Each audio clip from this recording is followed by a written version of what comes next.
Nestled on the western edge of Massachusetts, USA, is a colorful collection of towns many people have only seen in pictures. The Berkshires are named after the rolling hills that march north and south up the state's edge, but they're known largely through the paintings of their famous and beloved citizen, Norman Rockwell.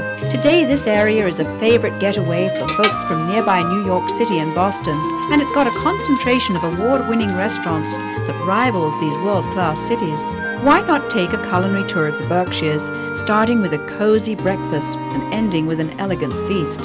You can start off your morning at a charming bed and breakfast in Lenox. You'll wake up to dishes like pancakes with local blueberries, exotic fruits, and freshly baked cakes.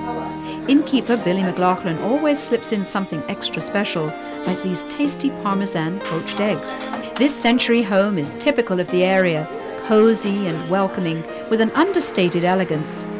Family-owned inns and restaurants are common in the Berkshires, and locals clearly take great pride and pleasure in their work. For lunch, hit the road and visit the nearby town of Great Barrington, where Chef Jeff Brown and his wife Cindy cook up contemporary cuisine with a twist. The Browns belong to a collective called Berkshire Grown, which keeps them supplied with seasonal greens and local cheeses. One of our noted specialties is our New Orleans gumbo. Both my wife and I worked down in New Orleans after we graduated from the Culinary Institute, and we brought this gumbo recipe back up with us, and no one around here really serves gumbo, so it's sort of a unique dish for the area, and we're known for it. You will love the gumbo. Jeff's got the market cornered on Cajun, but he says the diversity of his menu is typical of the variety coming from Berkshire kitchens. Since I've opened my restaurant in Great Barrington, there has been an abundance of just diverse restaurants. Great Barrington is a town of 5,000 people, and we have 5 sushi places. The main reasons people come down here are obviously for the beauty and the culture, the music, the arts, and the restaurants work hand in hand with that. The relationships span generations. You can still get a burger for $1 here at Joe's Diner, famously depicted in Norman Rockwell's painting, The Runaway. Back in Lenox, stop at an historic inn that is a long-time favorite of visiting artists.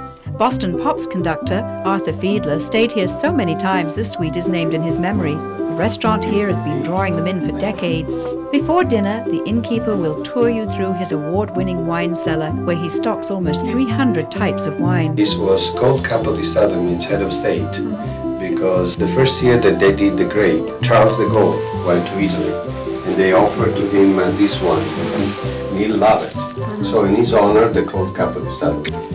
Okay. Meanwhile, in the kitchen, the chef is busy preparing an unforgettable meal. We make sure the scallops are nice and gold for presentation.